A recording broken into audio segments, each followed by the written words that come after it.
প্ৰয়াগৰাজৰ পবিত্ৰ ভূমিত অনুষ্ঠিত হোৱা কুম্ভ মেলাত অসমক প্ৰতিনিধিত্ব কৰিবলৈ প্ৰাগজ্যোতিষপুৰ ক্ষেত্ৰ নামে যি ক্ষেত্ৰভাগী ইয়াত নিৰ্মাণ কৰা হৈছে, তাত আজি খুব সুন্দৰ এভাগী ভাওনা প্ৰদৰ্শন কৰিলে মাজুলীৰ এটা দলে। সেই দলটিৰ যি আজি ভাওনা ভাগত ৰাম আৰু লক্ষণ সেই চৰিত্ৰ দুটা আমাৰ কাষত আছে। তেখেতসকলৰ কিছু আজি মনৰ অনুভৱ জানিবলৈ চেষ্টা কৰিম। আপুনি জনাবচোন, আপুনি কি চৰিত্ৰ লৈছিলে আৰু আপুনি ইমান দূৰৰ পৰা মাজুলীৰ পৰা আহি ইয়াত ভাওনা প্ৰদৰ্শন কৰিলে, কেনেকুৱা লাগিলে আজি আপোনাৰ অনুভৱ?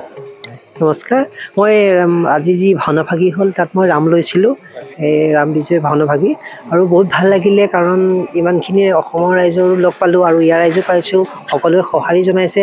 গুৰুজনাৰ যি সংস্কৃতি, কলা সংস্কৃতি আমি সদূৰ ভৱিষ্যত আগবঢ়াই নিবলৈ যিমান পাৰোঁ চেষ্টা কৰিম আৰু অসমৰ ৰাইজেও ইয়াৰ সহায় সহযোগিতা আগবঢ়াব লাগিব। আৰু গুৰুজনা এনেদৰে কলা সংস্কৃতিবোৰ আমাৰ হৃদয়ত লৈ আমি এইদৰে আগবঢ়াই যাব লাগিব। আৰু ইমান ডাঙৰ এটা অনুষ্ঠানত আজি মহাপুৰুষ গুৰুজনাৰ যি ভাওনাভাগী কৰিবলৈ আমি বহুত উৎফুল্লিত আৰু আনন্দিত হৈছোঁ। পূৰ্বতে বহিৰাজ্যত এনেধৰণে আপোনালোকৰ শিল্পকলা প্ৰদৰ্শন কৰিছেনে? যোৱা হৈছে, আমি কলিকতা গৈছোঁ, এইফালে দিল্লী গৈছোঁ, তাৰপিছত তেনেকৈ বহুত ঠাইলৈ গৈছোঁ বাৰু, কৰা হৈছেগৈ। আপোনাৰ নামটো জনাব? মোৰ নাম শ্ৰী জিতুপন বৰঠাকুৰ। আচ্ছা, ধন্যবাদ। এতিয়া আপোনাৰ কাষলৈ আহিম। আপুনি লক্ষ্মণ চৰিত্ৰ অভিনয় কৰিছিলে, আপোনাৰ অনুগ্ৰহ কৰি নামটো জনাব আৰু আজি আপোনাৰ অনুভৱ কেনে ইয়াতে ভাওনা প্ৰদৰ্শন কৰি? নমস্কাৰ, মোৰ নাম শ্ৰী অনন্ত কলিতা। মোৰ লক্ষ্মণ চৰিত্ৰত অভিনয় কৰিছোঁ। খুব এক মানে আনন্দৰ পৰিৱেশ, খুব আধ্যাত্মিকতা পৰিৱেশৰ মাজত বিৰাজ কৰিছে এই কুম্ভ মেলা।